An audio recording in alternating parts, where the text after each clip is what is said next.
Well, you go roll a roll 20 whilst Discord freaks out every time I load up it on the Steam Deck on the Stream Deck for some reason. I don't know why, it just does. Could the computer potentially have a STD that, or like a virus or something? No, it's a weird graphical thing. It is. We're getting off the STD topic. Okay, I'm sorry. That callback joke things. I'm a terrible person. Yeah. Don't worry. Before we get off of the subject, And I'm now Mother has been to the apothecary for the claps so many times that they are now treating her for applause. Hey. Oh. Yay! That's actually a good one. I like that one. I was gonna say also I have officially been 35 years old for a week and a day. Indeed, yes. Apologies for the past couple of weeks of not being alive. I've been laying the groundwork for a new shed, which is coming next Thursday, and we were away for Tash's birthday in Scotland. And I swear Edinburgh has been run by bards, because every novelty shop was a pun. It was, and I love it. It was literally I things do like, remember that. yeah, I was gonna say it's things like this'll do nicely, ock high and a moo. Terrible. I both love and hate that. I know, I couldn't hate it, but at the same time, when you pass 3 of the same joke, it's just like, can it please end now? Maybe I've been desensitized to the puns so much because I don't have that adverse of a reaction. I'm sorry. Why is light tan and Jesus with a buster sword in the chat? Oh, so the Vatican have released their own like chibi VTuber thing the other day. Like mascot for their Catholic religion. It's light tan. Yeah, The Catholic Church has the tan now. Yeah, why is Jesus behind them with a buster sword? Because why not? Why not? Say hello to Luce, or Luce, however the name is But pronounced. for context, isn't it? There you go.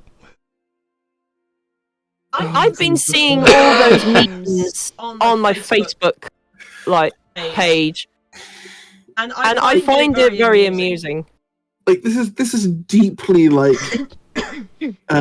Last of Us, sort of like I keep expecting. I now want to see Pedro Pascal as Jesus with a buster sword protecting a small blue-haired child. Except the blue-haired child is a lot more powerful than people suspect them to be, and they just, I don't know, they just perform miracles that even make Jesus go, oh my me. Like, oh me. Oh my me, what the hell happened here? The internet, that's what happened.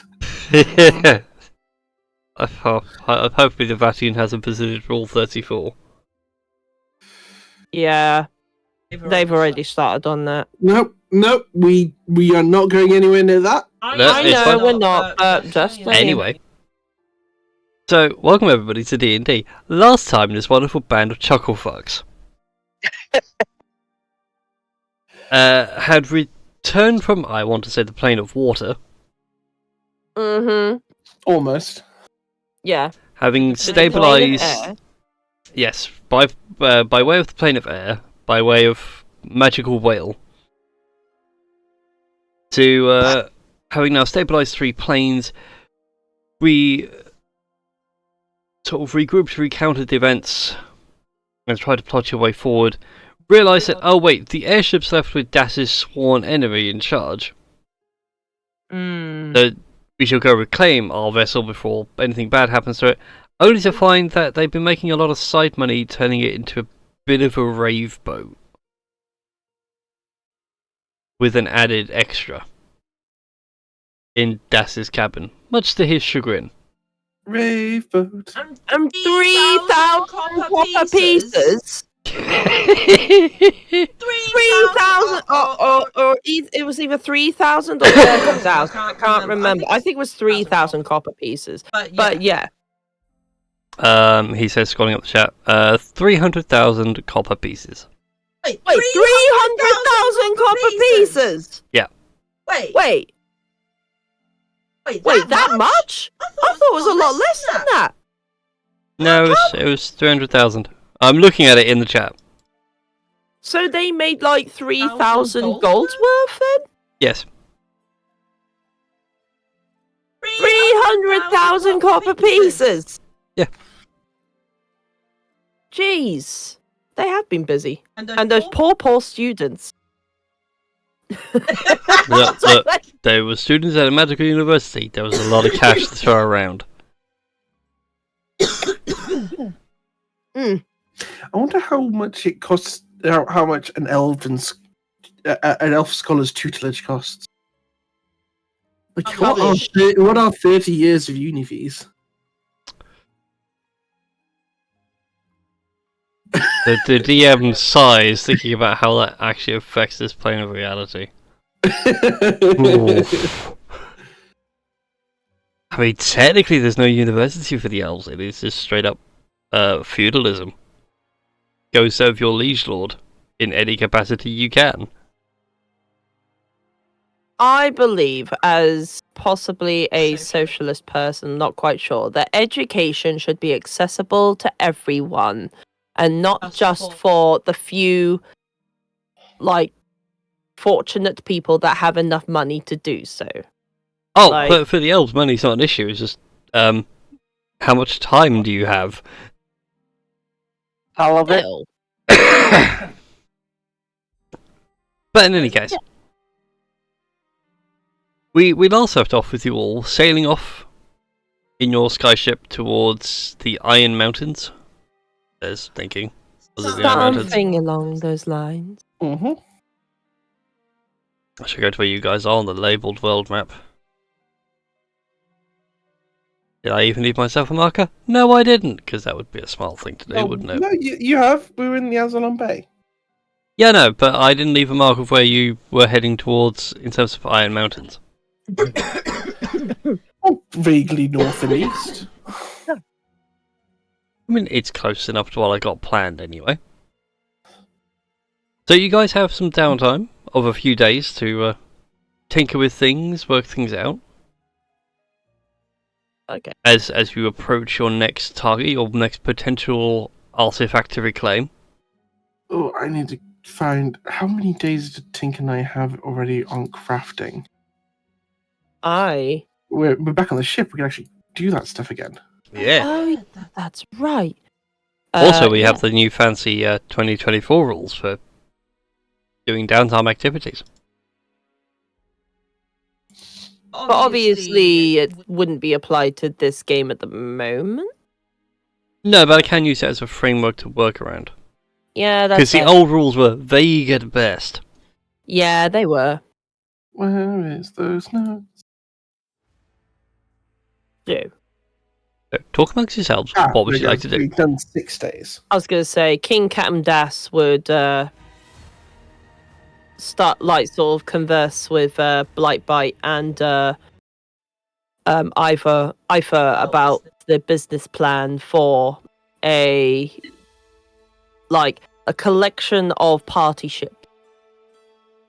Like, that we could, like, I don't know, that people can, like, sort of hire out from student graduation celebrations to bar mitzvahs to weddings to funerals and the like. Bachelor and bachelorette parties.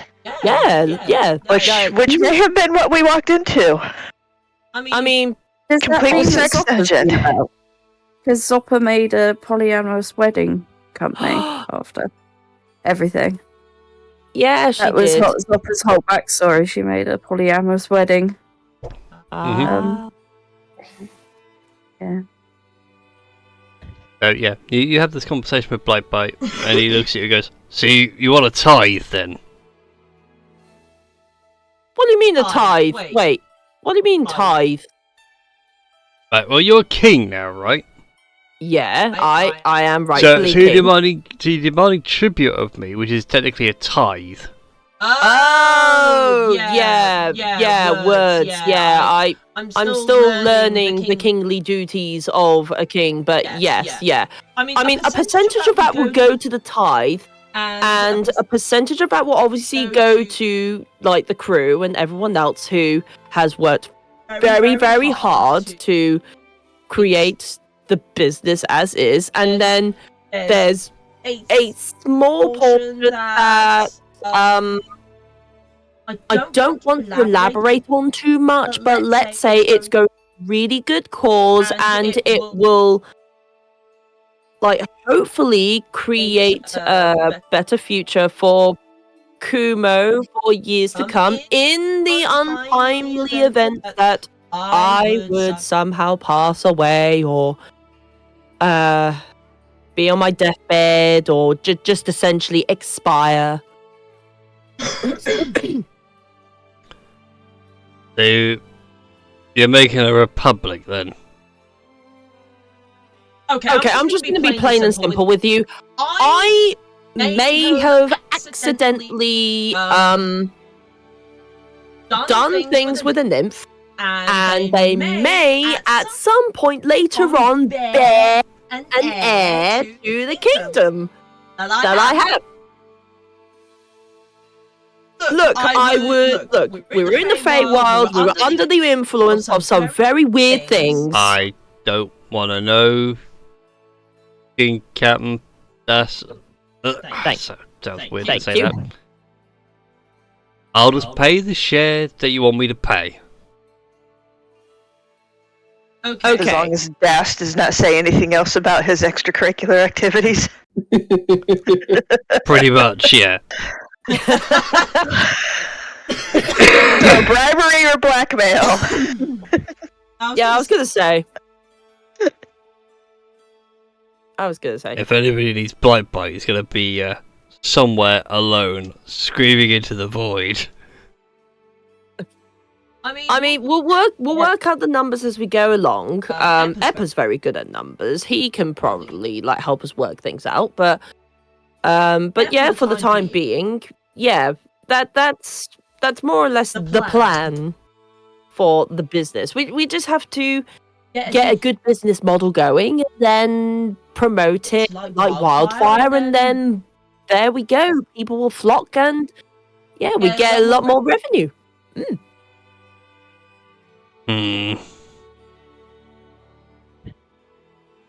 What do you mean? Yeah, you heard me. Look, but I am making sense. I hope. Maybe for the first time in your life? I mean, what? As much sense as a box of frogs. I mean, maybe the old Das, maybe, but the more new, responsible, and I guess matured Das, as it were, you know. Daddy Das? Father Das will be preferable. I love the idea that Das, Are you a priest? Das is assuming that they have knocked up a nymph, and it just turns out there is actually no child. Yeah, contraception. Contraceptives were used somehow. Like, as far as Das knows, there were no contraceptives. I mean, it's fey magic, you know. We're just playing a very long scene of Facehugger from Alien. Oh God! You know what the plot twist will be? Like, it's not the nymph that gets. No, I'm not even going to go into that territory. But yeah, I wouldn't even be surprised if that was a thing. Oh God! I'm looking forward to Das invading a plant. I could just imagine Das. I'm so emotional all the time. Oh, is that chocolate? No, it would just be Das screaming blue murder, lying back on the table, going, "What is wrong?" and eventually just pops out a small potted plant. God. full chest burst and it scurries away to hide in a plant pot. Oh god, and the cleric just has to fix, like, I don't know, before Das bleeds out and everything. Oh my god! But Please there's do no not have cleric.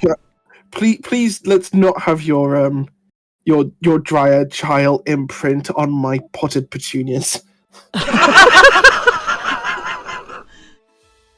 Since when did you have petunias? Since their talking potted petunias appeared in the sky next to us, and they caught it with mage hand. Oh, that Yes, because the whale appeared in the air, so by the laws of the universe, so must a bowl of petunias. Oh, And its only thought is, right. oh no, not again. It's now deeply confused as to why it's not dead, but in fact in my study. This is all reminding me of like Thumbelina, where like I don't know, she just wakes up in that flower and she goes like in that Don Bluth sort of I don't know, interpretation of Thumbelina. But yeah, no, I just imagine, I don't know, the kid just waking up in the flower, go, oh, I grew that little boy or girl. Oh dear. I don't know. Moving on from the start of the Kobold Triffids. Yes. Yeah. the day of the Kobold Triffids. Mm. I used to be terrified of the day of the Triffids when I was a kid. Yeah. You should. Triffids are horrifying. Any other downtime activities people would like to do at this point? Apple will definitely be putting some time into continuing any of the crafting that we were working on last time we were on the ship. But I think he's probably going to split his efforts. Like, the day is looking into crafting, the other half is looking into, like, the Draconomicon, as much to find out what the hell's going on with a fuck ton of shadow magic entering him, as much as, like, just trying to figure out what we should expect to the Iron Mountains. So his attention's a bit split, but most of the day spent crafting. Alright then. TJ will activate his dragon vessel every morning, just in case.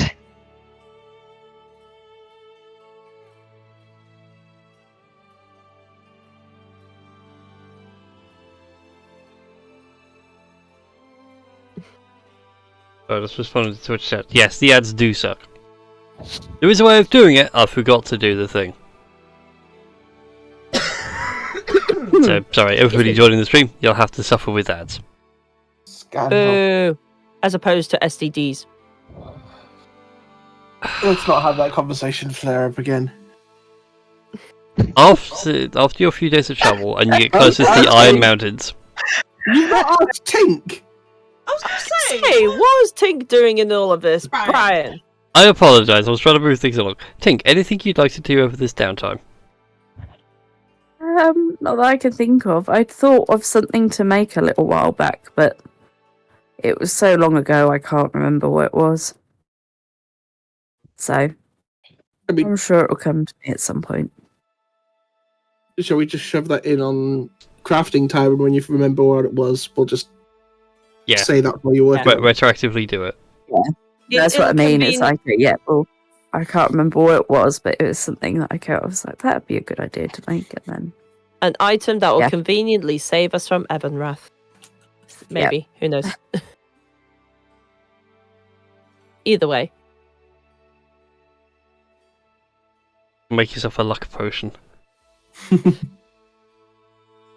That's a thing? I mean, you could, technically. Not out of pop culture. I'm thinking more the luck virus from Red Dwarf. Where they take it and we're like, it's not impossible, it's just really improbable that you would trip over everything you need to stop our rampaging hologram. Anyway, after a few days of travel, as you get closer to the Iron Mountains, your compass directs you further eastward. Eventually leads you over Venovia.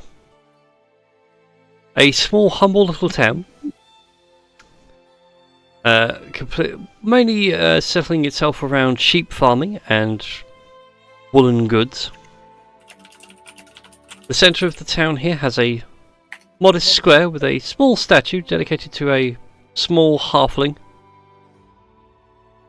and a band of heroes, a couple of elves. He's actually thinking. Yeah, 2 elves and a half elf.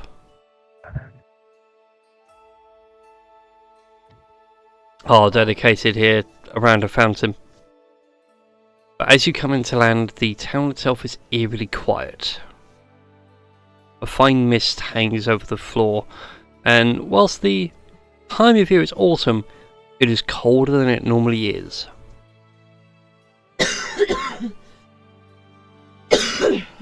Sadly, I don't have a map for Vinovia because I was looking for the old one and I can't find it anywhere. I know it was in one of our previous campaigns, but I also kind of just keep on thinking of Genovia from Princess Diaries. No, I had a copy of it saved, but I don't know where it's gone. It has gotten buried from PC rebuild. Ugh. I can't find it. But there are a few key locations you can go to. There is a tavern. What the? Hold on a second. Hmm.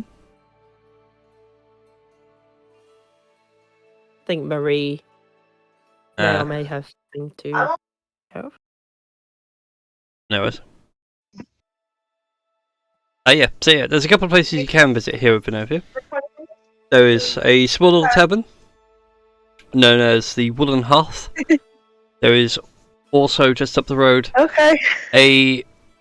how best to put it, a house of entertainment run by the wonderful duo of Tea and Biscuits. Well.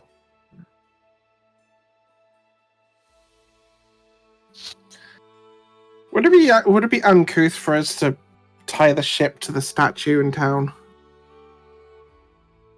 I mean, a lot of people would wonder why there's a giant ship floating above the town, and if gravity's going to take form and it fall onto the center of the city. But sure, if there's nowhere else to put it, then by all means. We just need a cloaking device. That too. Yeah, you know what? Do we That's even the have Vulcans. do we even have like some form of cloaking device for the ship at all? No. Oh. Even Blind Bites and they go like, do you have any idea how much invisibility potion it would take to coat this? All right. It's just something that I've never considered before back when I was the old dass, so you know, just give it time. Give it time anyway, so alright, we'll just have to explain to the officials of the reason why there's a giant ship in the middle of the town. Well, like I said, it is eerily quiet in town. You would expect a bit of commotion, considering a skyship is floating overhead, but windows are boarded shut, no dogs are barking, nothing's coming out to greet you. It's rather spooky. How long does it look like it's been abandoned? It doesn't look like it's been abandoned, it just looks like everyone's run away. How long ago? Your best guess, probably a few hours ago. Oh. I'd say we look for a tavern. There is one, called the Woolen Hearth. Thank you, unknown voice in the ether. That hopefully everyone else can hear and not just me. But yes.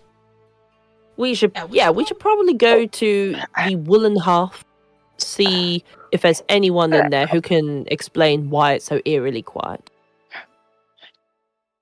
I tie us to one of the tree. Did you say the town was surrounded by a forest? There's no... Well, there is a forest surrounding it, but it's not nearby to the actual town itself. There's a lot of clearing. It's all sheep farming around here. I've tied us to the statue in the middle of the town around the base, just in case the ship gets a big wind. Aye, sir.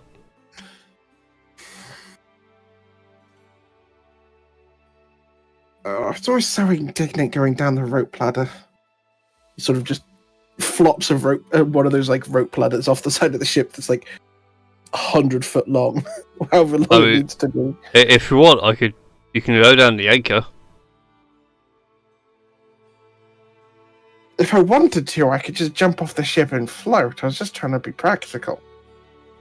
I'm just going to do that. And Eppa just falls backwards off the ship and casts Featherfall on the way down. As your lead just unfurls and floats down. At which point, yeah, you feel the wind surge past you, realise that Ivor wasn't kidding about weighing the anchor. Heavy metal crash and the sound of the chain going taut as Ivor didn't yells over the side. There you go, quartermaster. All locked in. Please tell me it hasn't destroyed the statue. No, it has quite the hole in the square though. Okay, nothing Fabricate can't fix. Are you guys coming down or what? I was coming down. I've already come down.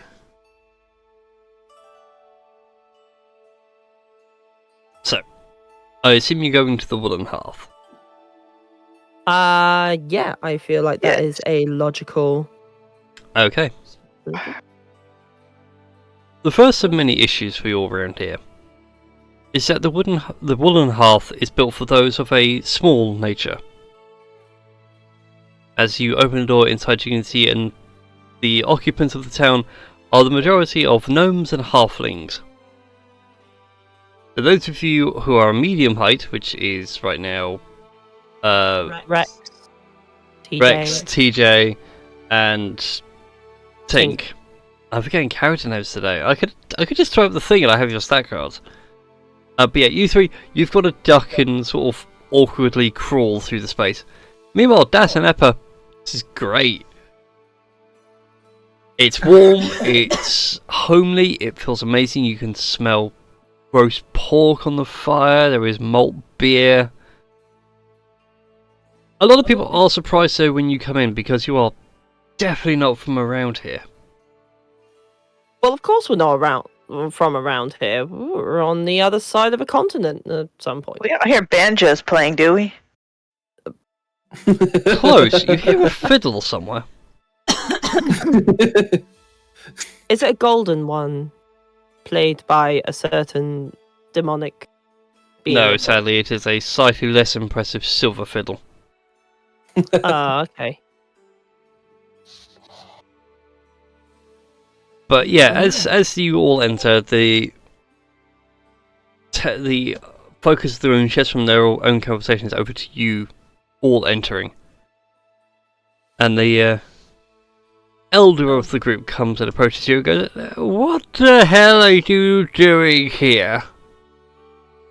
Well, we are not necessarily just mere tourists, but we are looking for relics of a powerful nature that can pretty much prevent a terrible creature that's threatening the entire world. And if we're not successful in eradicating this creature, then everything we know and love as we know it would disappear into darkness and no longer exist. So, and I turned to Eppa and everyone else. So, what are we exactly looking for? Like, what item? I'll say as you turn around, you just see that Eppa is just full on headbutted the side of TJ's leg. Immediately you have opened with utterly terrifying all the locals yet again. He's just bonking his head slowly against TJ's plate armor. Just like... TJ doesn't wear armor. Right, TJ's terrifyingly ripped leg. There we go. Dunk, dunk, which still sounds like steel. At which point, as you say these things, the old man is not horrified. He's more angered. Oh, that no more of your treasure hunters! Get out! Get out! Look, I'm sorry. I didn't mean to cause any offense. We just simply seek general advice. And actually, why is everything in the street empty? Like, there's hardly anybody outside. It feels a bit weird. Because people, treasure hunters like you, are bullying us and getting us out of our town. Go, shoot, get. Oh, Wait, I what mentioned do we you were mean tourists. What do you mean, other treasure hunters? Those veteran types like yourselves wearing fancy clothes and claiming you're here looking for artifacts. There isn't anything here. It's an old town. I mean, my compass says different. And Ebba just sort of pulls out the compass. What a magical fangled doodad. So What that is points to it? fancy magical artifacts. That and holes between the elemental planes, yes. Which direction is it pointing right now? It is pointing north, probably northeast of town. So, what is that direction? If you don't mind. Oh, it's just the old cathedral. Cathedral? To who? Oh, dragon gods for the former citizen of this town had it built years ago.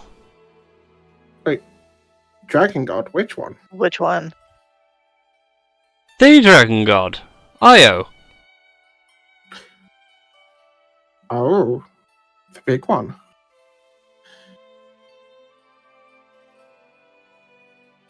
Wait. And Epi just looks around the room. You described a distinct lack of anything with scales. Yep. Is that... If you had a temple to Io, why are there no Dragonborn or kobolds? Besides us. Well, most of them moved south. They went to Umberham and Verilanium. I can't keep this voice going for the old man. I'm losing it. Yeah, most of them, they all went south, either to Umberham or on to Verilanium. If they were more of the sultry type, they went north to Diva Vitrix, Condate, and that way. Why?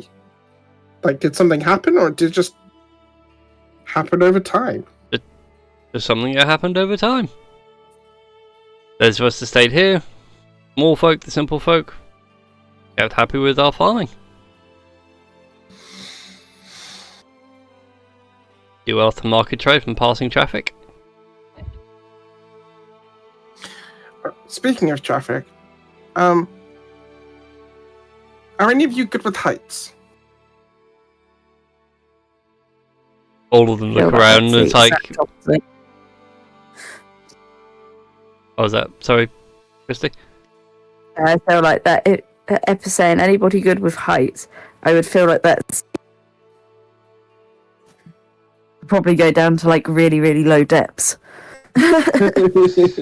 Yeah. They also look around awkwardly. It's like, yeah, none of us are really over 3 foot, 4 foot, so we don't do heights around here. I just look at Eppo and go, really? You ask a question like that to smaller folk of all people? He's taller than me! Even with an inch of growth! He's taller than me! Doesn't mean you have to mock them for it. I wasn't! I was going to ask them how much it would cost to feed the crew! Okay. Yeah, Fair point. If you want your crew to Carry be on. fed, they gotta work. Wait, you don't take money?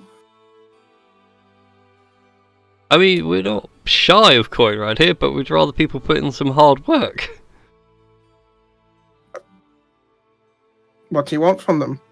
Well, sure, okay. What do you need them to do? Turns around and like a couple of them are like, well, I need to get some sheep sheared so I could do with some help rounding them up. I got a field that needs ploughing.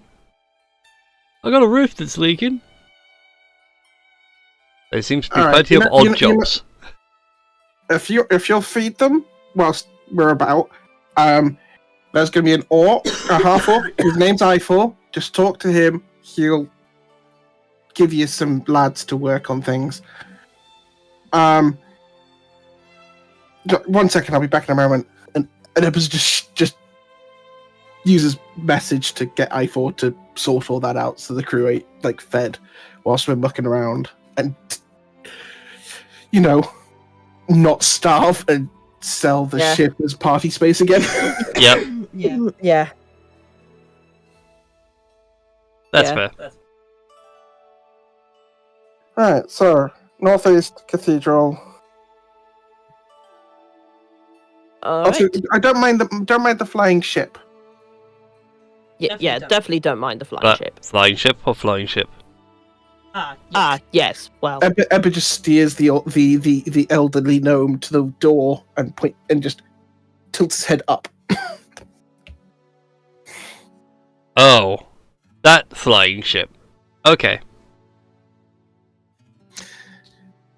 Yeah, don't worry about it. Yeah, definitely don't worry about it. I'll try not to. Thank you very much. We'll let our lads be of use to you, and we will get out of your metaphorical hair. As Epic just sort of grabs a roast, like just a joint of beef. You make your escape with a nice bit of fresh home-cooked grub. And I will grab one solitary sausage. And try and smuggle it through Australia customs. Yes. I look forward to us finding Fantasy Australia at some point. Yeah. Ebba will, of course, be sharing the joint of beef. The other thing is, you say that, my brain immediately thinks, I could Terry Pratchett it, and it's just a continent with 4X. Everyone's just drunk. Anyway, you head northeast out of town. It's not too far away, but you do come across a rather modest-sized cathedral. Made out of solid stone, steepled roof. There is no bell tower to speak of. You can see the lights shining through stained glass windows, depicting dragon gods in their glory. To the left is a small graveyard with tombstones galore. And inside you can hear ominous calls and discussions within. In what language? In Draconic. TJ knows that one. Which a lot of you can speak, so therefore know what you're saying. Like, oh yes, it's in this really weird language. You will know it anyway. What sounds weird though is that normally Draconic has, like, you've heard TJ speak, and TJ being, and Eppa and Das as well, like, being kobolds, lip shape is a thing. And you can hear the people the other side, they have lips. These are humanoid speaking Draconic. Oh, sorry, these are voices saying it. What are they saying? Are they chanting or praying or... There seems to be an argument of how to get somewhere. And one of them is telling the others to be quiet, he's working on it. I think that maybe we could find some windows, peer through and see what's going on the inside, maybe. Instead of just bursting through the door and announcing our arrival. Because I feel as though we could probably get the element of surprise on them. You know what? That's a great idea. TJ, Does anybody need uppies? No, I've got the Epi's problem solved. And he just grabs Das by the scruff of the neck, casts Fly, and we just go whoosh to the top of the nearest tall structure, so that the person who's got the ranged weapon and the wizard are nice and high. Whereas the people who use short range weapons are on the ground. So, so first things first, the stained glass windows, they are full ceiling to roof height. They are glorious and massive. That's what she said. Haha. What are they depicting? Whoops. I didn't mean to reveal all, but fine. Oh, the Triforce. Yeah, no, the stained glass windows. The stained glass windows are depicting the Triforce. No, they are depicting previous heroes. One is a halfling, sort of cleric paladin look. One is a half elf who seems to control the elements, specifically lightning. One is a dark elf rogue, and the other is was it a wood elf bard or high elf bard? I can't remember what Shinju was. Wood elf. Thank you. Yeah, that was a mistake on my part because I think she needed to be a high elf. But yeah, but she was technically a wood elf. That's fine. I just couldn't remember. I knew in my head, it's like I knew who everybody else was, and then Shinji was like, it was one or the other. I remember we debated back and forth. But yes, a wood elf bard.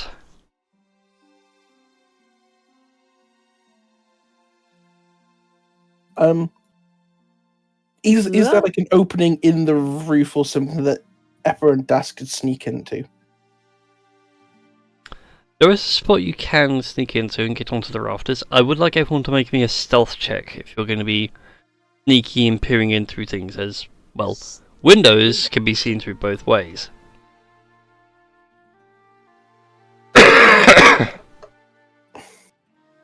Big guy, sneaky as fuck. Two-way mirror. Oh my god, Das. I mean, I don't presume Das can give me the help action at all. I will allow it. I could give you the help action. Oh, thank TJ goodness. thought he was sneaky as fuck. Oh my Yeah, god, if I I'm glad because I got a natural 1 and a 6. I was going to say, Oh. Dash would be like stealth, and then Eppa would be like stealth. Just say it out loud, like no. I mean, Quiet. okay, so how many of us are falling off of rafters and falling into doors? Alright, let me put you to sort of about here-ish where there's a rafter. Okay. We'll leave Rex out of it for now, because I'm going to have enough to do without dealing with Blood Hunter shenanigans. Rex can guard the door in case anyone tries to escape that way. That works. See, Das is being smart. I'm not sure whether everyone is being concerned right now. It's a welcome change. In any You've case, kind of been cursed twice. the roof insertion team, you make your way into the rafters. Das is instinctively good at where to balance himself on rickety old wooden beams so they don't make any noise. Eppa, not so much. As you land, there is a very ominous creak that echoes through the empty hall of the cathedral, and you can see the cultists inside now, like looking up and seeing what's making all the noise. At the same time, Tink, you're sneaking around behind with TJ. You slip on a bit of mud that you didn't realise, and you half knock into the window, and you don't shatter it or crack it, but you hit it hard enough to make a loud knock. And sadly that alerts everyone to your presence. No! So I am going to need some initiatives. Oh dear. Oh, now I get a dirty 20.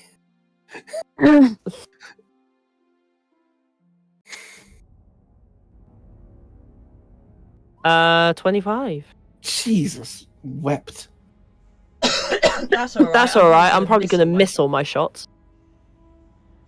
I don't know. You got height advantage. I mean, true. That basically negates cover. That's. But we're also playing with very Baldur's true. Gate 3 rules, mother chucker. I do sort of love the idea of like you running along the rafters. Oh my god, you could do the full running along the rafters, jumping from chandelier to chandelier thing. You can go full Assassin's Creed. Oh my god, I could. Tiny could be- kobold assassin. Yeah, Das could live out the Bob Littleclaw shenanigans that he couldn't master when he was insane. Insane in the membrane. No, King Camdas, you get to go first. Wait, how bad did those poor cultists? Oh wow, they rolled really bad. Yep, it is typical high-level that? encounter. Right. So that is a placeholder because I don't have a decent token for it. It's using the stats of another monster. But what you see at the altar, though, is a weird figure. It is hooded and blacked, and what you can make out is like ghostly and spectral draconic features. As opposed to like a long beard and moustache, it has like long chin tentacles. Yeah, well, not tentacles, but tendrils. Yeah. Right. Okay. Where? Okay. So, for the purposes of me running along the rafters, or possibly shooting from the chandeliers or something, where am I able to run in order to not fall off the edge and smack my head onto the ground? So the rafters. Oh god, I got to join the rafters. That's fine. I mean, I could leap onto the chandelier and like do it that way if it makes life a little easier for you. That's right. I can do this in a hurry. I can cartwheel over there. So if I do these temporary lines here, give you an idea of like where the rafters are. So. Oh boy. So you got plenty of room to run across, as long as you're on those line edges. Okay, so... Okay, that was... Oh, okay, right, okay. Okay, fair enough, right. In that case then, I'm going to leapfrog over Eppa. And... So that's 10... 15... 20... 25... And I am going to... you know what? Let's get a little... how many feet above these people am I? You are a good 80 feet up. Okay. So if I wanted to do the telepathy shenanigans, I'd be technically too far away to do so. Yes. Okay. Oops, I want to grab that cultist. Make sure these rafters on the map layer so I don't accidentally move them when I have to move the cultists. There we go. Yeah, I was going to say, I am double checking something, but I'm pretty sure I would have to be within, like 60 feet or so. You were blocking my light, buddy man. Yes, 60 feet of me. Okay, in that case then,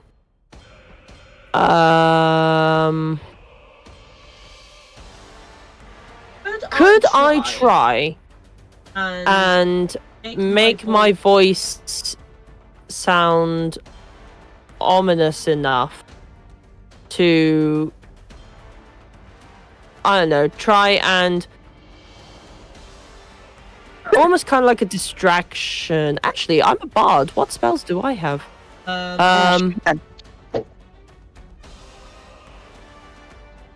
I would love to. Yeah, you know what? I'm going to try, and I don't know. Because we technically don't know whether they are like doing bad things. We just know that they're in the cathedral arguing about where to go or how to go somewhere. So I am going to try, because obviously churches and cathedrals have this like reverb kind of thing.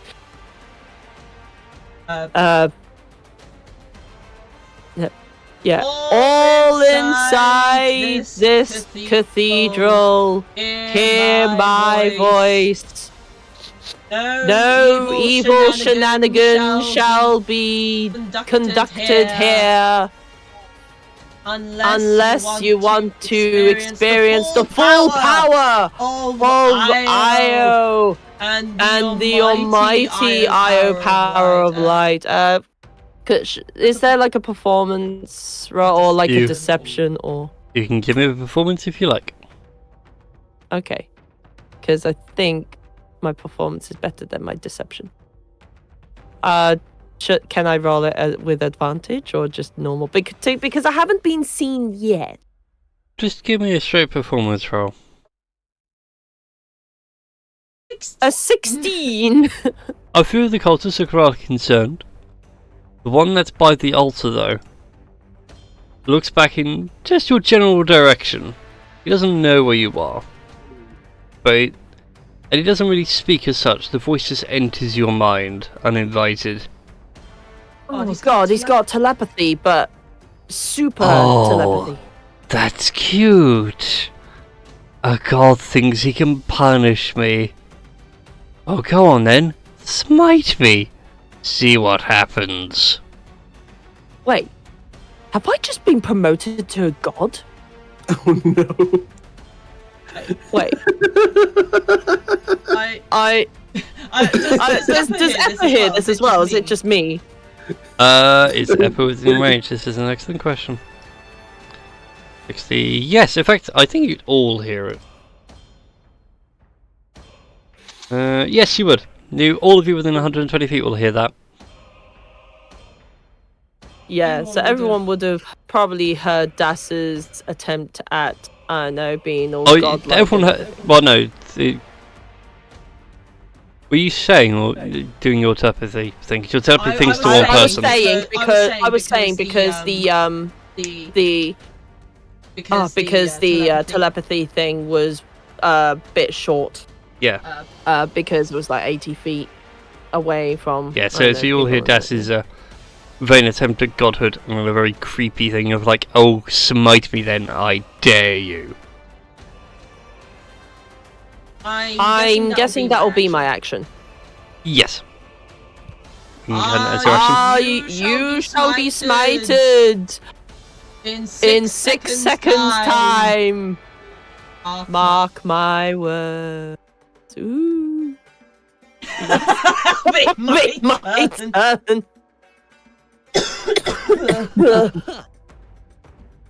Don't mind me doing maths. Yeah. I didn't ask how big the room is. I said I cast Fireball. Oh, it is Rex's go. Rex is going to stand guard on the door. It is now Eppa's go. Alright, well, considering that I don't know how well I'm being seen, and this guy's making big creepy noises, for my main action, I'm going to cast Vitriolic Sphere, centered right there, which means all 6 of them need to make a DC 18 Dexterity saving throw. Ooh. Hang on, I think there should be a way for me to put on a... Oh, a thing for you. Holy! They got rid of it. No, there we go. So how big was Vitriolic Spear again? It's a 20-foot radius, so that would cover all of them quite comfortably. Oh yeah. So yeah, that'll be 20. Oh god, that's the damage is split into 2 steps, so it's 28 acid damage immediately, or half if they save, and then the second 14 for at the end of that creature's turn if they fail to save. Well.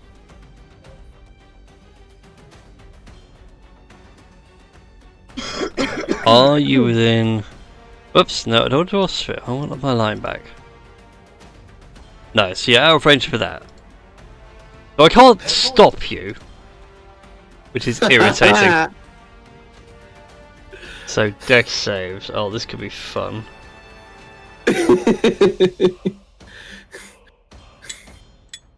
For the record, I don't have Fireball. Vitriolic Sphere is just more fun, in my opinion. Does it do more damage? I'm not sure. Fewer things have acid resistance than fire resistance. That's two. boy. 1, 2, 3, 4. I need one more. Oh, hey! Well, So a couple of them the passed. Two of the cultists take half damage. The rest will be taking all that damage, and then the second amount at the end of their turns. Oh dear lord. So, 3 of them are now the equivalent of that scene in The Mummy where they get acid burn. Create a trench in the cathedral. It's more of a shallow disc. Eppa just created a war crime. But yeah, they sit there and scream out in agony, "Ah, my face!" Oh, you made me laugh whilst drinking Pepsi, so the Pepsi went just into my nose. Yes! Vengeance is mine! Meta damage is not fair. Anything else for your go, Eppa, or are you all done? No, there is something that I want to be able to do. So what's my movement? My movement's 30 feet. So if I just actually grab my character, so 5, 10, 15, 20, 25, 30, I think allows me to swoop around to there. And Eppa is very, very much basically like just moving basically flat to the beam so that the beam is obscuring him as he's sort of scuttering closer. And he will start muttering his Spellgunner's Litany for his bonus action, and that's Eppa's turn. Alright then. That brings us to TJ. Jay is going to go into a rage for his bonus action and crash through this window. Yes. I'm heartbroken. Nothing Fabricate can't fix. Weren't those your words earlier? Yes. So he's gonna. Let's see. Ash, buddy, I love you, but I cannot see the screen through your head. It's funny you're having issues with your cat. My cat is currently right now in a cardboard box behind me. If you want to see the screen, you must pick me up, mother. 25. 30. Yeah, Persephone's just chilling out in the cardboard box. Alright, and he's going to. He's just going to crash through that window, move his 40 feet, and then roar, trying to intimidate them with forceful presence. Ooh. So when you make an intimidation or persuasion check, you can do so with advantage. Once you use this trait, you can't do so again until you finish a short or long rest. So he's going to try and intimidate them with a big old dragon roar. Alright then. Go for it. What's the save I've got to make? That feels like there'll be a save. It doesn't say.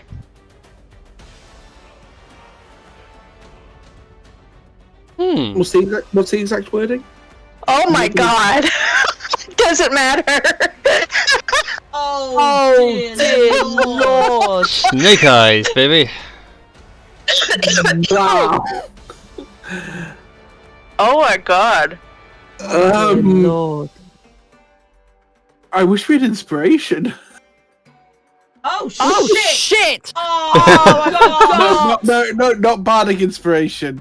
Regular I still inspiration. forgot. Oh. Oh my. I totally forgot I had levels in Bard. But my god, yeah. Oh my god, I want to know what this looks like. TJ trips over his feet. I was thinking, like, laying out the battle cry, but telling your voice breaks like halfway through. Just rather embarrassing. And with the With the number TJ's of going glass through puberty pieces, again. and with the number of glass pieces in like. So TJ crashes through the window, about to roar, but it's just more of a scream of pain. Ah, my scales! The glasses in me! Many ways of interpreting this event, historians are unclear why they went through the stained glass window. It's like normally that adds at least a +10 to an intimidation check. Something has gone very wrong with the laws of fate. Would that be considered his action? What was the thing you're using? Forceful presence? Yeah. Well, it doesn't say it costs you an action, so you're free to roll something else. Carry on with any extra movement and all that jazz if you've got any. So you still have your action available. He actually does. Let me see.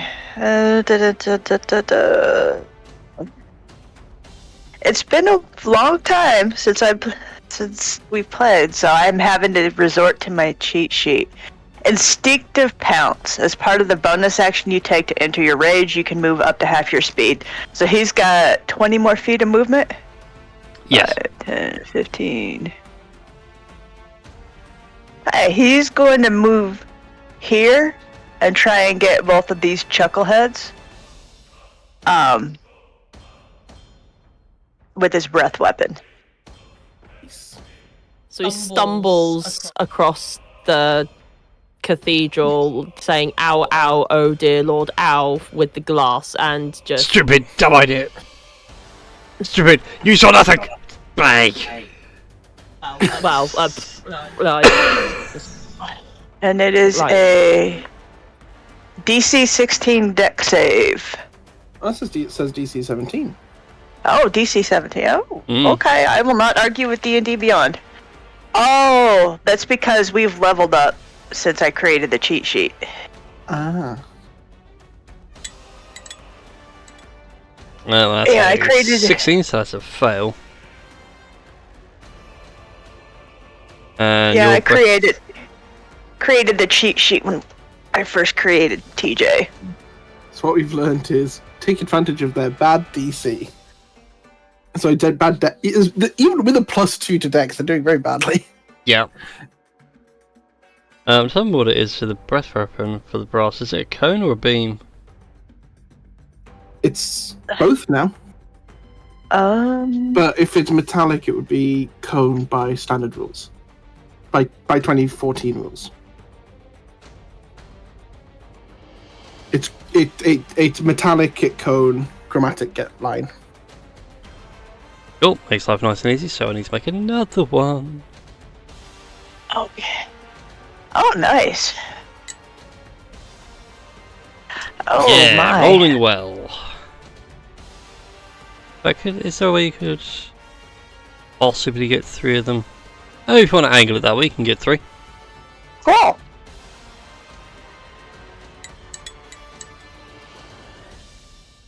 Sweet, all of them failed. You have failed me for the last time, each and every one of you. They take a whopping 13 fire damage. I'm not having a good time. These guys, they've been melted, then set on fire. Oh shit! Mocked. TJ didn't get caught up in your sphere, did he?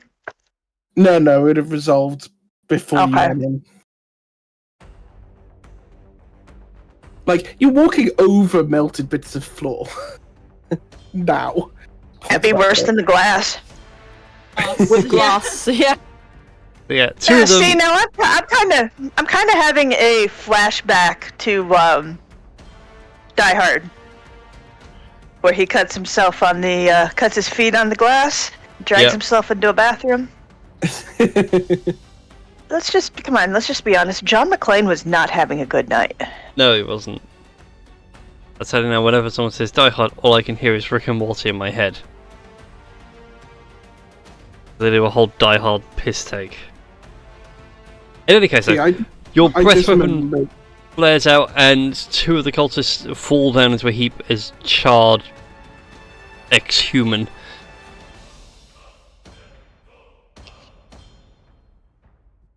They killed two. DJ's on a roll. I don't know what kind of roll. Maybe a lopsided one. Lobster roll? Ooh. Maybe a cinnamon. That sounds good. Ooh. Ash, buddy, come on. Ash is not a cinnamon roll. No, he's a void. Tink, it is your go. And I cannot see the screen through the void's ass. Let me see if Roll20 will work. I'm not logged into Roll20. I mean, yeah, that's right. Indie and Beyond. What would you like me to? How close am I to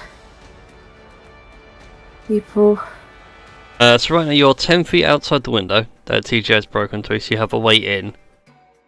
The nearest person to you is 55 feet away. And the remaining three are 65 to 70 feet away, further back into the cathedral. Can I see them? Yep, you can see them all clearly and quite easily. There is very little blocking your view. Ray of sickness. Get up and get down. Feet. Who would you like to aim for? Would you like to aim for one of the cultists or the bigger, scarier one at the back? Bigger, scarier one. Okay. Start having a go at him. So your ray of sickness collides. Wow, we're not rolling well tonight on the other side, are we? I just saw the damage. That's a whole 2 points of poison damage. Yeah. Although doesn't it do something at higher levels, doesn't it? Slot level 2 or above. Damage increases 1d8, yeah. Yeah. Yes, yeah. Yeah, if you want to cast at a higher level, you can do. You should have the slots available for it. And you do, you can go all the way up to 4th level if you like. So you do a whole 5d8. Let's try to get it to work on my sheet, because I've literally just have it to select on my sheet. That's all I did. Under spells. Yeah, so if you go to the spells tab on your character sheet and then scroll down. Sickness, yeah, I can cast it. I don't need to roll again, do I? No, you can just roll the damage. So if you click on where it says the 5d8. Yeah. Oops. Okay. I just clicked it as well. That's a bit better.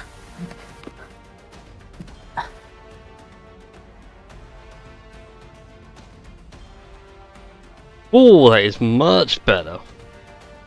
That is 26 points of poison damage. As the beam makes contact, you see this creature sort of convulse for a second as if it's not comfortable with what's going on. And then breathe, and as he lets out a sigh, you watch as the energies of the ray of sickness just exhale through his mouth. And just... Oh, that's a cute one. He appears to be immune to poison damage. That's good to know. Yeah. At least we found that out now. Anything else to do for your turn, Tink? No, I'm good. Alright then. Unless anybody needs healing. I do have healing, bonuses. No, I'm good. Not yet. gonna say, are you staying outside? I just don't know if that was the case. Like I say, I'm not looking at the map, so I don't know where I am.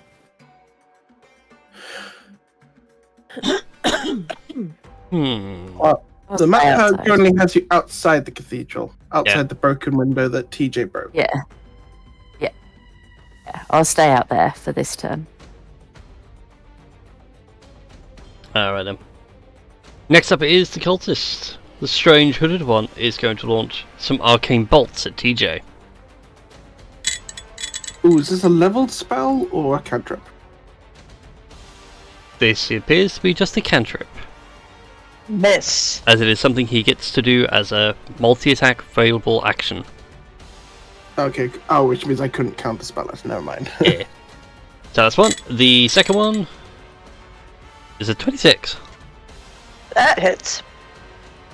So the first one flies by and like knocks over, well, takes out a bit of the fountain. The second one wallops you. It is a full 35 points of force damage.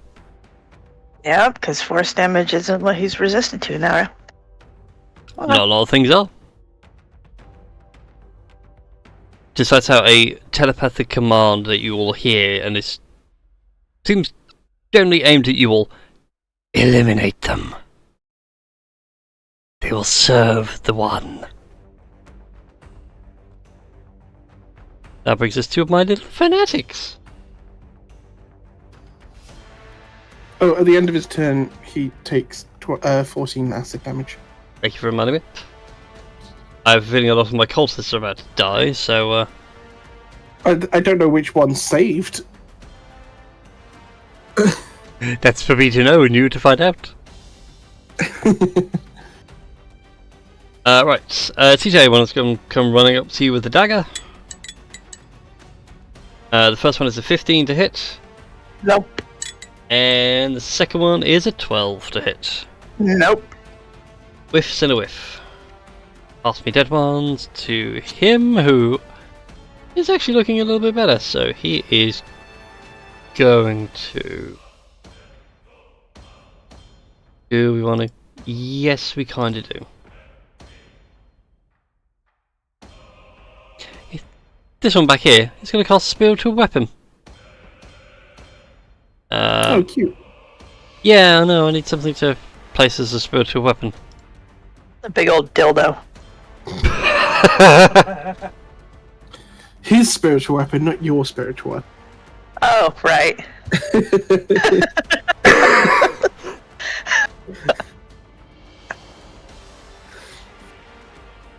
Do I not have anything in my library? This is how we know Marie has finally become a cleric.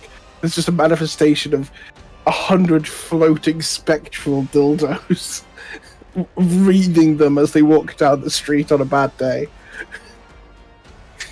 beating up everyone else. Don't you threaten me with a good time. It'd be that feels very Saints Row. I'm not gonna lie. It does. Just slapping people in the face with a spectral dildo. I mean, that's one form of a mushroom stamp. That is, I do actually. He's going to put it there so he gets advantage, and he's going to take a swing at you. So we've got an option of a 13 or... Ooh, a 22. 22 hits. Yay! I laugh if this guy dies of acid damage straight away after this. 2d8 plus your spellcasting ability modifier, which him is 1. To take a staggering 11 points of radiant damage. You're clobbered in the back of the head by a spectral mace. Oh, speaking of, he dies. Which means his weapon disappears? Nope, that one wasn't the one that cast it. It's this one at the back. Ah, He's also one of the ones that saved. damn it. And then, lastly, Fanatic E.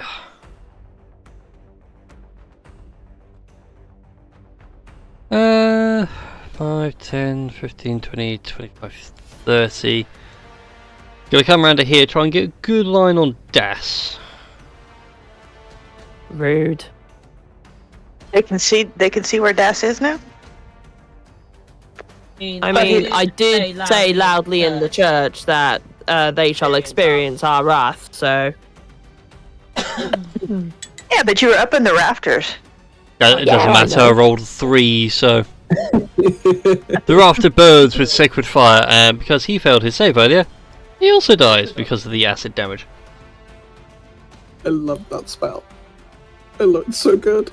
And that takes us back to King Captain Das at the top of the round.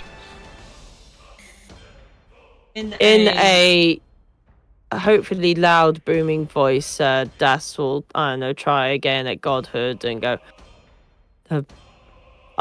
see the consequences of your ignorance and arrogance. See the consequences of your actions. Flee from this place if you want to live. And you know what? He is going to... what fun things can I do? Can TJ give the help action by roaring?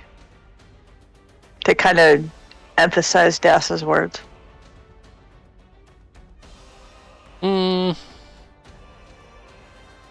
Not really, because you can't see where Das is to time your roar to help.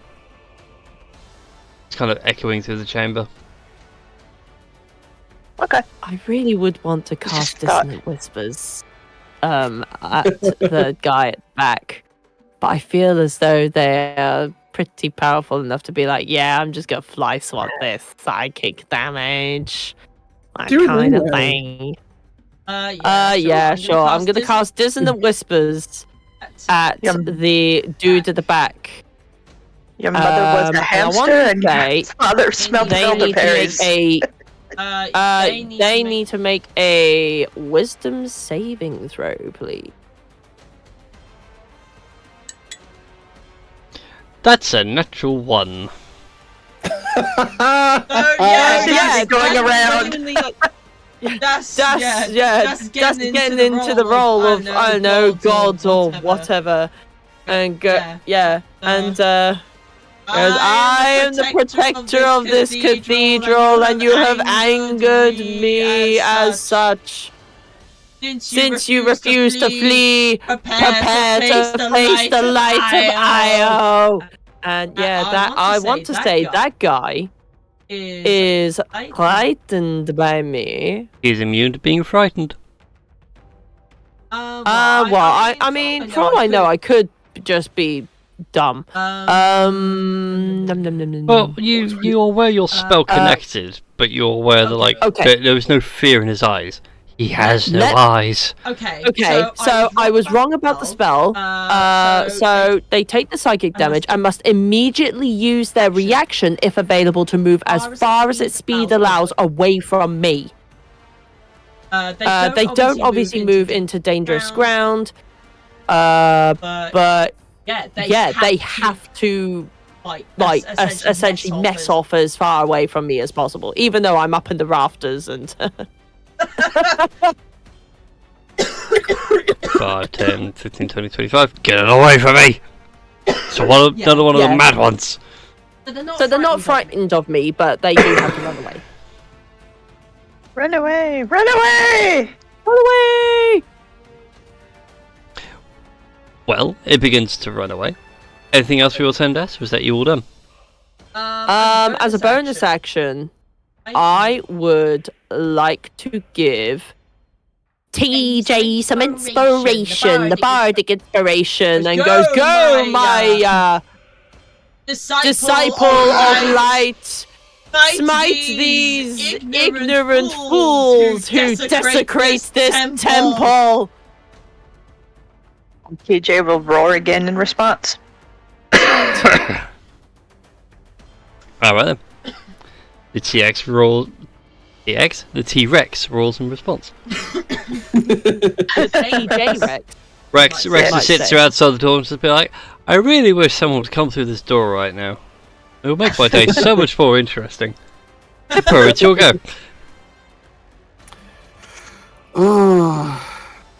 So you specifically use the phrase light, correct?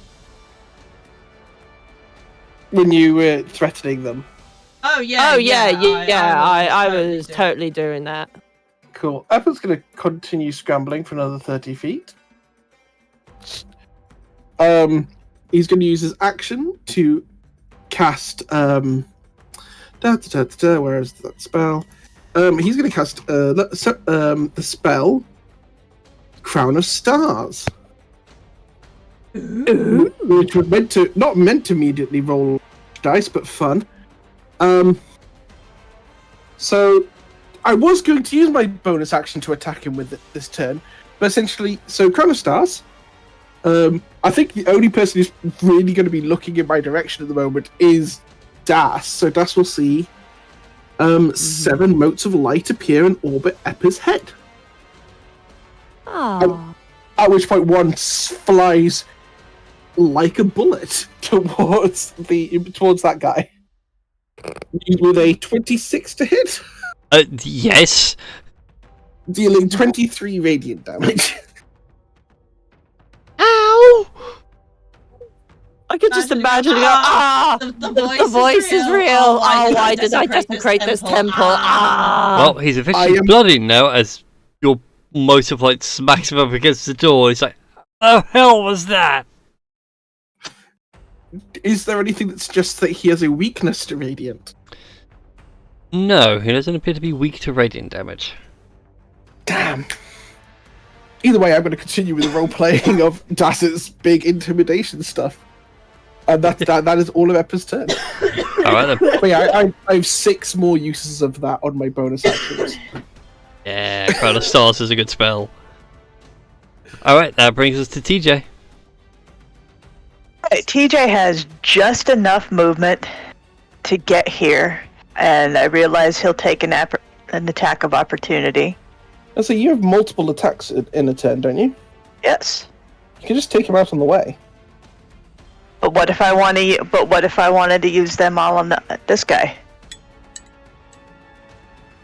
I'm just trying. I thought attacks of opportunity were a problem to solve. I'll shut my. Well, the spiritual weapon misses. We go on. He could. Oh no, that hits, but he only takes 3 damage from it. Well, the happy cultist is like, I got it! I got the big scary one. Oh no. As part of his move, wait, I think he has a thing for this. As part of his movement, could he just kind of shoulder bump the guy? Would he get hit, knock him off of his feet or something? I mean, he'll still take the dagger damage, but I'll let you do an unarmed strike on him if you want. okay.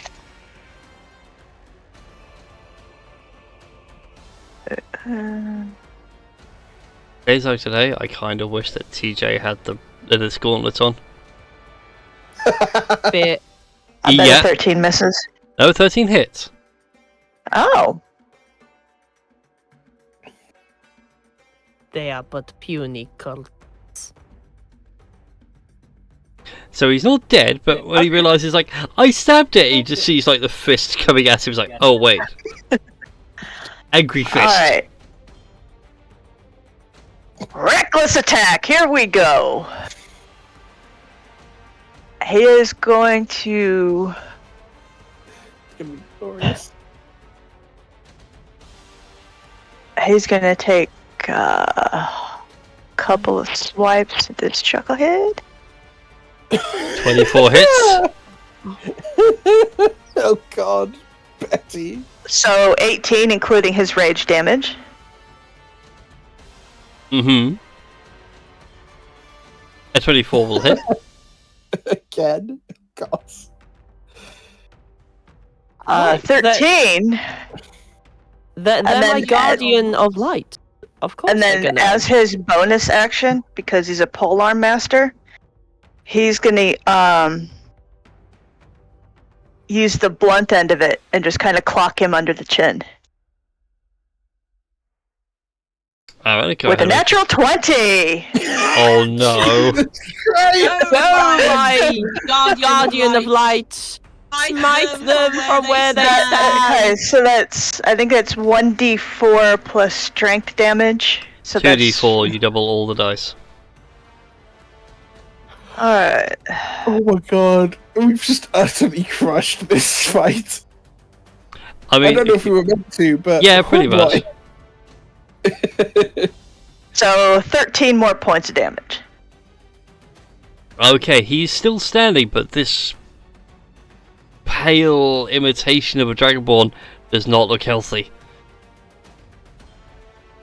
And TJ will just grin at him. Just grin.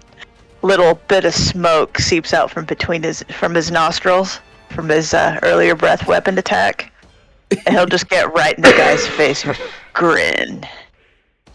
I just realised. All kinds of sharp teeth on display.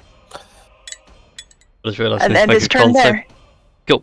I realised I need to make a con save for the guy you checked on the way through. Oh, then. With that, it is Tink's go. Hey. Oh, so that's less than a 10. Let me jump inside. Indeed it is. So yeah. How far would you like to go inside? How far can I get in? You can move 30 feet inside. It's about halfway to the bad guy. Yeah. Yeah.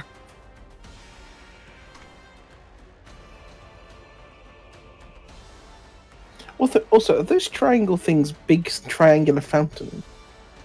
They're fountains, but they're not like large and imposing. They're just something decorative. It looks like the Triforce. You're not going to talk me out of this. Oh, I fully agree. As soon as I realised what fountain options I had, and I saw those, I was like, yep, they're going in. I'm a Zelda nerd, and yes, they're going in for that reason. Yes.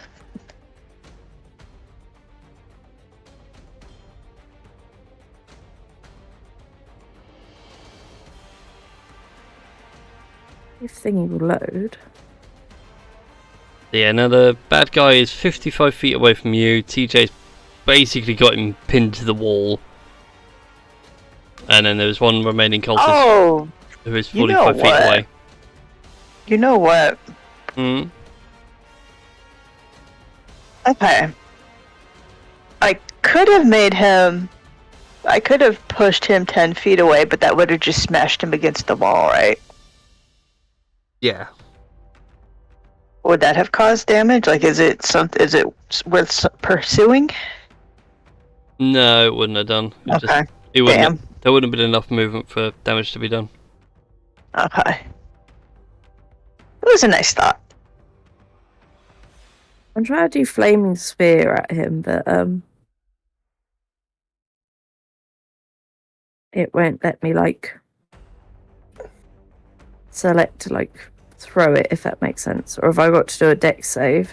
No, they need to make a dex save. So where would you like to cast it? Because you produce a sphere that's 5 foot wide. I can't throw it at them. Yeah, you can throw it at them, but it's a sphere that will occupy a 5 foot space.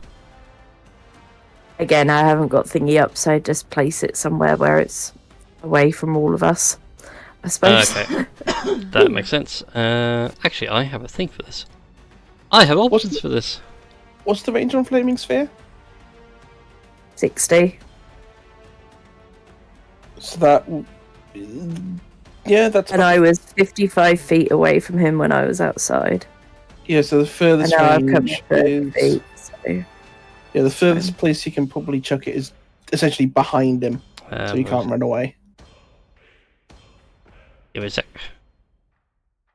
Are you talking amongst yourselves?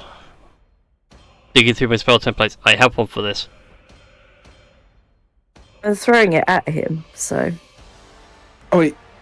Oh, wait. Is that a 5 meter 5 foot diameter or 5 foot radius? A 5 foot diameter sphere of fire appears in an unoccupied space of your choice within range. Lasts for duration. Any creature that enters itself within 5 feet of the sphere must make a dexterity saving throw or take 2d6 fire damage on a failed save, or half as much on the successful one. As a bonus action, you can move the sphere up to 30 feet. If you ram the sphere into a creature, that creature must make the saving throw again and take the sphere's damage as above. God, that's such a good spell. Yep, Floating Sphere is great. It's even great when you have two of them, and then you can have basically two either side. You just flank someone and you just cook them. Combine it with someone with Sentinel Feet, and it's just basically constant ticking damage. Alright, so he needs to make a dexterity saving throw, which is not good. Do we want to capture this guy? Or are we just going for the kill option? Well, First of all, Christy, at what level would you like to do your flaming sphere at? Do I have space for? I'll do it at second. That's what I was trying to roll it at, so. Okay. So I missed. I'll do it. Well, that's what I rolled it at anyway. That's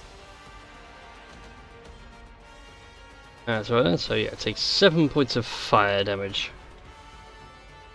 And it's now just sitting there happily cooking.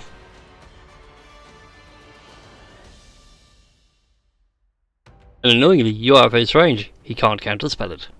Damn you! Anything else for your turn, or you're all good? Anybody need healing? No? No, I'll take that as a no. Actually, no. TJ took a big wallop, didn't they? TJ's still in triple digits. Yeah. Jesus Christ. TJ is a level 12 barbarian that gives no facts. 13. Whatever, I forgot what level you guys are at. Been a while. Been a while. So many hit points. Attack. It's been a while, and sadly this thing really needs some hit points back. So, TJ, it wants to give you a big hug.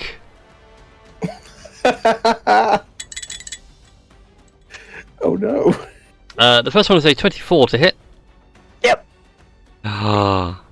Reaches out, you feel this cold chill run through your veins, and you watch this, parts of its face begin to reconstruct and fill in.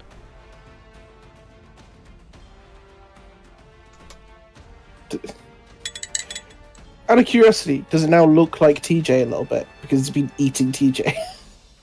You know what? It does gain a little bit of that smirk. And the second one, you take 14 points of cold damage. Oof. Oh, it's feeling better. Sadly, that's all it can do. Wait, I have a cold fanatic left. Yay! For now. With a dagger, do a crime. Yippee! Right, the first one is a... Oh, wait. Hold on, let me look something up.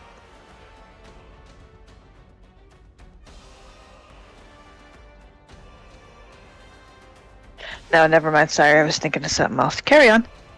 No worries. So, dagger attacks. Oh, with wait. advantage, 20 to He hit. He provoked an opportunity attack because TJ's a pole-arm master. Yes. I thought it was leaving your threatened area. That too, Not with but he's pole got armor. that's Sentinel. Oh, Sentinel So- triggers if they move through. Mm-hmm. That's so good. Yep. And then stops them in their place because their speed becomes 0. So go ahead and smack me with your opportunity attack. I assume I miss on a 20. Beats it, right? Yes. Okay. So yeah, his AC is 20. Alright, I'm guessing an 18 hits. Yes. In any case, take 3 points of piercing damage from the dagger. And TJ does 7 points of slashing damage. He's still alive! Somehow! And second stab with the dagger. Not with that roll, we're not. And No. not with that one. Brings us round to King Captain Das. Okay, right, here we go. Okay, so Das is going to use his bonus action to go to dash. 1, 2. Hi, buddy.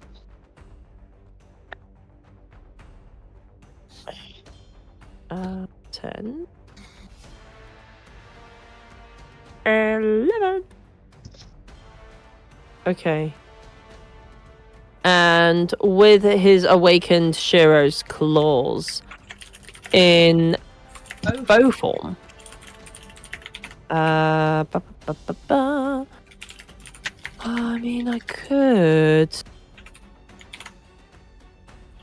say that. I could totally do that. Okay. Das is going to use 5 charges of Shiro's like thingy in actually Go strike his blade form. Oh right. I was gonna okay, so it can only be used in. Steel Wind Striker only hits each target once as well. Yeah, that's fair enough. If you really want to ruin his day with the ability from Shiro's Fang, the projectile one for bow form. Yeah, I was gonna say like lightning arrow or conjure barrage. Okay, so conjure barrage. But then I would also ruin TJ's day as well. Mm. You know what? Go for it. Are you sure? Yeah, he's resistant. I forgot to do a thing as well.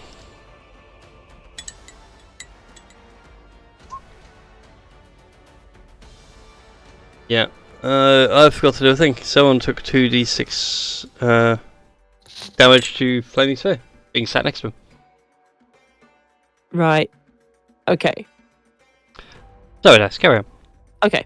I'm going to use 3 charges to cast Conjure Barrage, and I need to make everyone within a 60-foot cone, which will probably be TJ, the cultist, and the Alloon. 60-foot cone. Holy moly! Yeah. So let's do that. Yeah, if I can figure out how to do the coding for the upcast, that spell is nasty on upcast. Yeah, so that'll definitely hit the Alhoon dude, TJ, and the cultist. So can I have you guys make dexterity saving throws? What is it? Danger sense? I want to say yes. Yeah, that would trigger. So the advantage. Yeah. Yeah. Yeah. Especially as Das can sit there and yell, "Duck!" Yeah. I go, Duck! My God, you're the light! Yeah. Because What's the DC on that? 15. Okay. TJ's fine. Okay. What do we So need to roll? the Alhoon dude will take the full damage, and TJ will probably take 3 because you're resistant to bludgeoning and piercing damage and all that jazz. And the cultist will only take 6 points of damage. I really need to figure out how to do the upcasting thing, because, yeah, if you upcast that, it's nasty. I mean, fair. But right now, I'm just trying out things. So don't mind me. Do. Plus sneak attack damage. I was going to say, would sneak attack damage apply? No, it applies to no. one target. That's okay. I'm totally fine with that. Plus, you wouldn't want to receive sneak attack damage from Das. Oh, this is true. Yeah. This is Yeah. true. So- Oh, darn. Cultists didn't like that. No, Cultist is now a pincushion. The Alloon is also a very bloody pincushion. Is that you all done, Das? Yeah, I've done my bonus action. I've done my action. So yeah, that'll be Das done. Rex is just gonna run around in a circle. That's done as a done, Das. Dun dun dun dun dun dun dun. Brings us around to Eppa's go at the top of the round. I get to do something very fun now. Because Featherfall's a reaction spell. Mm-hmm. Well, so the cultist's dead. Yes. Oh. Okay, do I go for dramatic or do I go for practical? Oh, dramatic, always.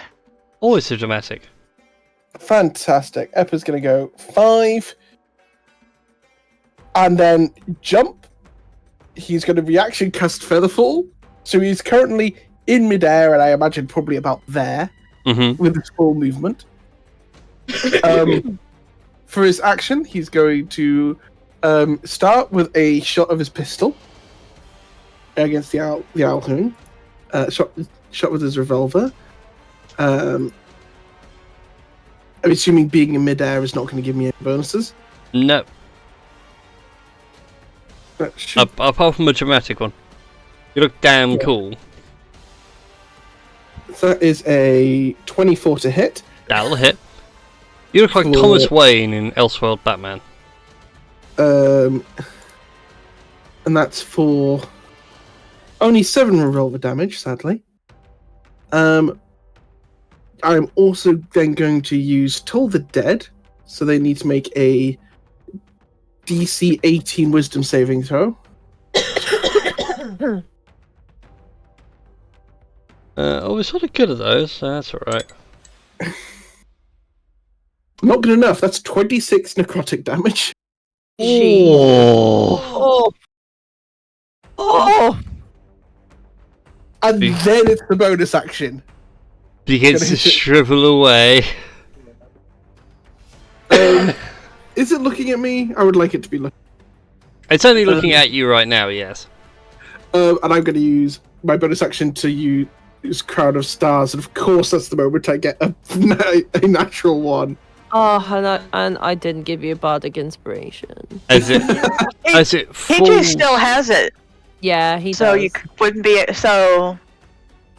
would you be able to? You can give away multiple... You can give away multiple ones, but Des has to do it on his turn.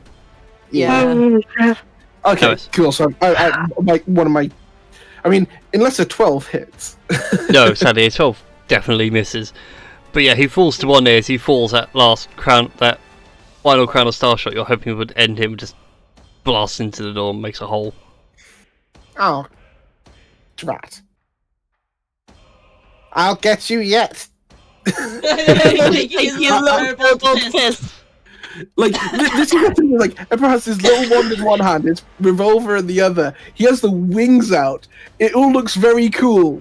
Now has 5 glowing motes of light above his head, as one of them just didn't hit. It's like this looks really cool, but I wanted him to die. I'll get to that Owlhoon next time. That's Mostly. Least threatening Dr. Claw. TJ, you're up. So he's down on one knee, right? Yes. TJ will hold Betty to Betty's blade to his throat. Do you surrender? The darkness never surrenders. And then he'll stab him through the throat. Oh.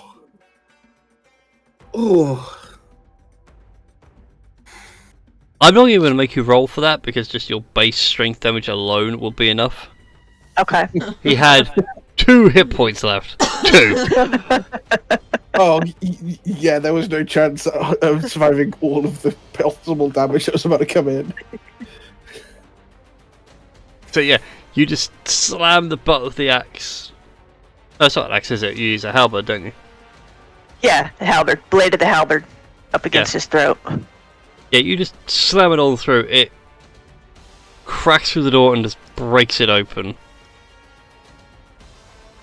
revealing a small, modest bedchamber beyond. But all the possible threats in this room have been eliminated. TJ will spit. After crashes into TJ. TJ will spit a bloody glob onto the Alhoon's dead body. And I will try and gently. Yeah, I will gently somersault down to the ground in the hopes that I don't break my ankles. It's an 80-foot drop. Are you sure? I mean, no. Parkour. Hang on, I may have rope. Bear with me. TJ could catch you. Okay, I will fly into TJ's arms. Oh, God. Dramatic music swells, fade to black. So Fly on the wings of Fade to love. black when we don't see his dad accidentally impale himself on top of the helmet. His name is TJ, not Vlad. Oh, Vlad. I mean, to be fair, I can also just be like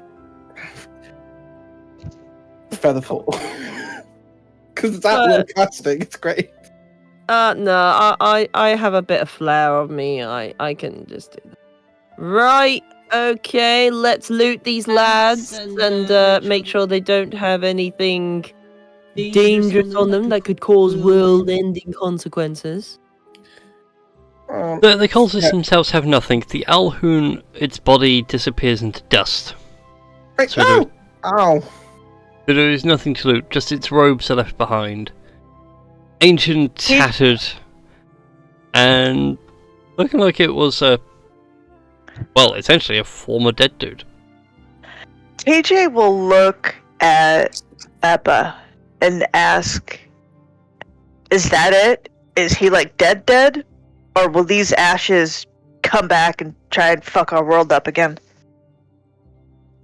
Well, we know it's not actually an Alhoon, but I guess Eppa will do an Arcana check one just to figure out what the hell this thing is. That's a 21. A 21, this is a strange undead creature you are fighting.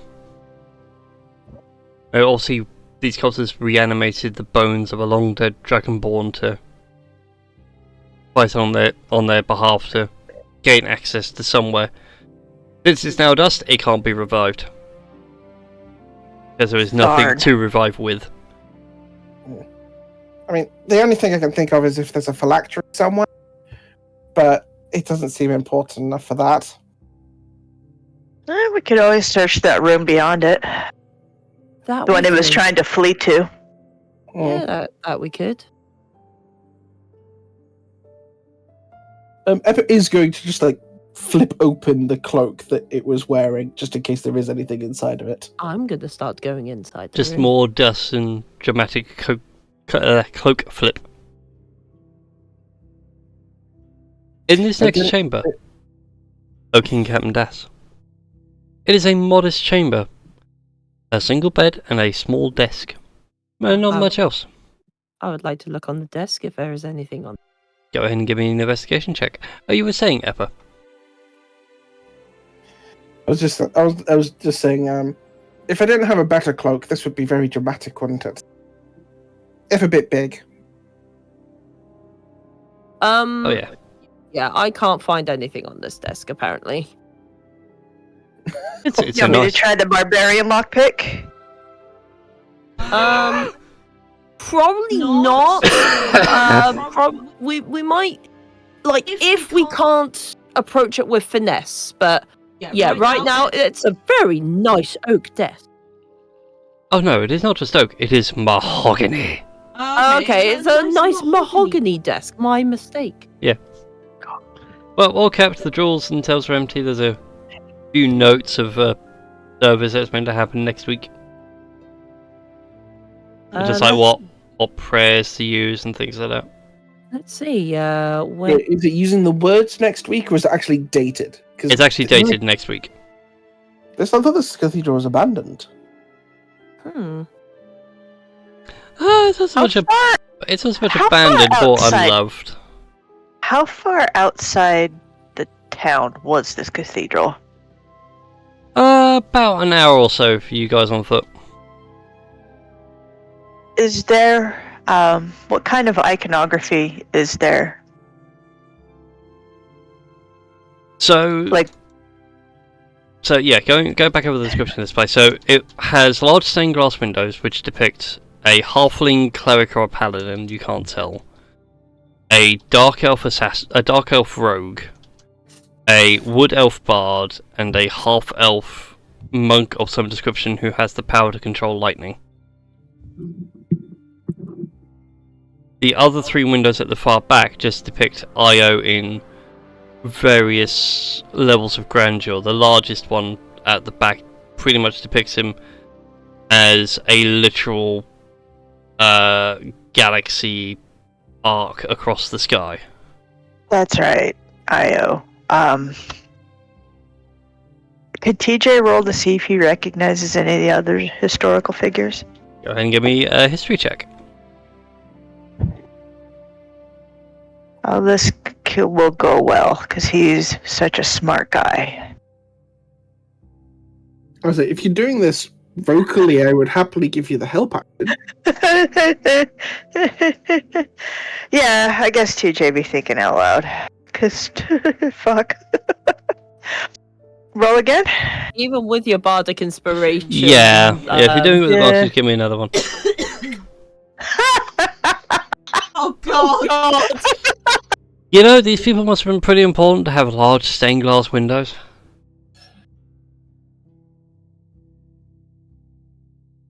He Yeah. admires the artistry.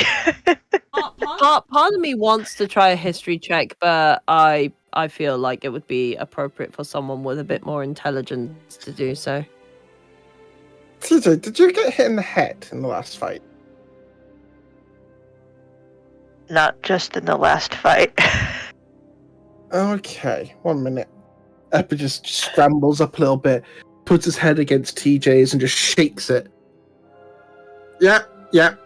Something's fallen out.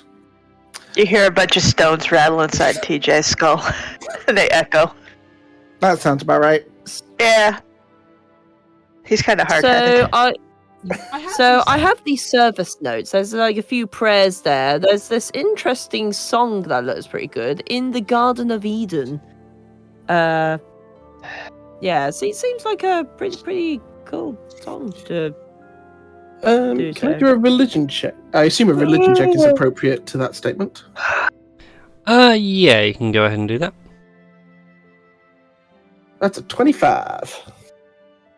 Tell me all about the Garden of Eden. It's a place where it will always be true. I'm trying to think of lyrics there that were in the Simpsons episode. I can't remember them. Yeah, that's what I'm referencing. But basically, the Garden of Eden, just a nice place of renewal and rebirth. Supposedly you can get immortality there. Is it at all relevant to Io worship? Yes and no, it seems to be a general concept of worship. But regardless of which pantheon you worship to, there's always something akin to a Garden of Eden. Paradise. Part of me just wants to do a history check for the lols. I want to see whether the people in the stained glass windows are of any importance or relevance. Never mind! I don't know who these people are! Yes! For the players to recognise their own characters and the next characters, it's great. I mean, as a player, recognise the characters. Yes. Yeah. Me as a character just doesn't. Yeah, King Captain Das is like, these are 2 over-important people. They have too large a window. They have no amazing ships named after them. I would like a large stained glass window of myself. Anyways, I'll look at the altar. The altar itself is just a simple stone altar. A yellow cloth is draped over the top. At the centre of which is the sigil for Eye, which is a dragon's head surrounded by 3 shooting stars. And that is pretty much it. Go ahead and give me an investigation check for more information. Oh boy. Yeah, is it that? I will quite happily give you an investigation check, since I am also at this altar. That's a natural 20 for a total of 30. Damn. Oh, there we go. I don't know why I got this image of the two kobolds like looking at this and going, This is impressive, and like looking around and sniffing and everything, trying to find any clues. Yeah. See, I also like the idea of like them both thinking they're having a brilliant moment of realization at the same time. Looking up, we're looking at each other. Eppa says something brilliant. Das says he's hungry. Yeah. I am starving. I haven't had anything to eat since like this morning. Second breakfast. Yeah, that. You got no halflings on the ship. There is no second breakfast. It doesn't exist. The myth. Could this be considered a short rest? You can certainly take a short rest if you need to. Yes. Alright. So what? I'm gonna roll some hit dice. That's Cool. great. TJ's still okay, but not as okay as he was. Okay, I'm just gonna get back my level 7 spell slot whilst we're doing this. Eppa, with your natural 20 investigation, you find that this altar can move. You can work out that the mechanism itself is a simple arcane lock. With your knowledge of the arcane, it will be easily overcome. But underneath this altar, clearly is another step below. A hidden chamber. Okay, I wasn't gonna. Admittedly, I am also hungry, but Eppa just sort of does the magical equivalent, just sort of like smacking the side of the altar, and it just opens. So, like when Russian cosmonaut hits something with spanner, and it magically works. Yep. Oh, that's rather Oh. Good job there. Good job. You found something really useful there. Let's just hope Damn it's it. actually Io and not something hiding something worse. Yeah, or the other one. Yeah. The other one, as if it was going to be all that bad.